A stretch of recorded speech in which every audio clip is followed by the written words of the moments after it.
The movie begins by showing an office in the spider's web. Not long before that, Cooper went to work. As soon as he enters the building, he is informed that his boss is expecting him. Cooper will be fired because of his frequent lateness to work. Suddenly, a loud noise shuts Cooper down.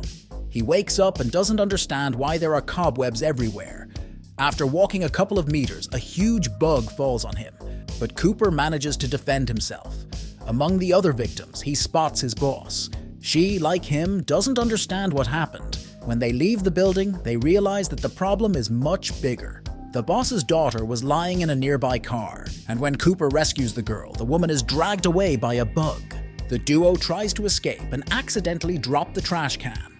The bugs come running to the noise. Sarah realizes they're reacting to the sound, so she sets off the alarm and all the bugs run to the car. Hiding in a cafe, they save other people. A bug runs out, but Hugo quickly kills it. Their squad is joined by Sydney, Albert, Richie, Roger, Paige, and a policeman. Each of them tries to come up with a rescue plan. Roger suggests hijacking a truck and fleeing the city, but Sarah is sure that's too dangerous. Roger doesn't care about the danger, so he and Paige steal the truck. And just minutes later, the bugs grab the men.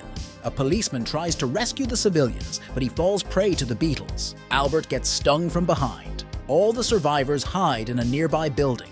From the roof, you can see a red column of smoke and a huge pile of bugs. Cooper offers to get to his father, who has a bunker and survival supplies, but they are interrupted by bugs flying up. Litchie decides to test the theory and goes to the middle of the roof, but the bugs just fly away. They learn that the bugs can't see anything. By turning on the music, they manage to trap the beetle. All that's left is to get the poison. A little later, the survivors try to remember what happened in the beginning. Litchie examines the poison and concludes that it works as a sedative. Deep in the night, Cooper is approached by Cindy. According to her, she works in television. We can try to come to her place of work, but just the two of us. That doesn't sit well with Cooper. Tomorrow, a trapped bug starts making noise, forcing the survivors to destroy the bug. They realize soon other bugs will come running here. They need to leave as soon as possible. But Litchie is not going to leave. She wants to free the other scientists. A little later, the group gets to Albert's house and take the shotgun. Cindy's house is next. Suddenly, her brother comes out of the house in spider form. Cindy tries to wake up to her brother, but he's lost all humanity, forcing the group to destroy the man. It's too late. We'll have to stay at Cindy's house. When the whole group is relaxing in the living room, Albert feels sick, but says nothing to the other people. A new day comes, and they get closer and closer to the red smoke. Sarah assumes it's being released by a lot of bugs. They're probably nesting there.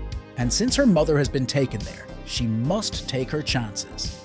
As they reach the bridge, the bugs fly out at them. Cindy notices that Cooper is holding Sarah's hand and starts screaming. Apparently the bugs notice this. People try to calm the girl down, but she won't shut up, forcing Albert to pull the trigger. The bugs come up and take Albert, but he loses his shotgun. Cooper picks it up and saves the man. But in the commotion, a bug takes Sarah.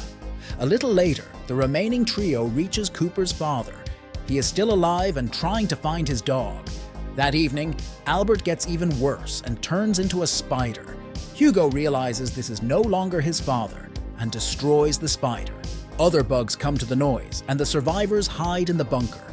In the beginning, Cooper is almost hit by a car. The car was driven by Sarah, to whom Cooper had given his phone number. That's why he saw her as a familiar person. A new day arrives. A man tells him that the radio is quiet. The government is probably destroyed. We need to get out of town. But that doesn't interest Cooper. All he wants to do is save Sarah. And as soon as he leaves the house, he's caught by an armed man and taken to the police station. There's a man sitting there who was supposed to destroy the bugs. But the bugs were much stronger.